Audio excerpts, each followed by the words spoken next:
Ako po si Jen, ang sable operator ng Transfer Itlosen. Ito po ay nagamit ng 6 na araw na may 20 total meters. Ito ang printer head area, hindi pa po siya napapalitan.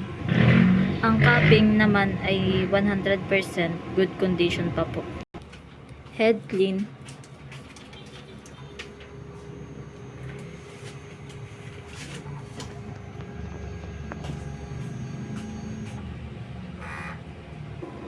Punasan ng wiper after head clean. Nozzle test.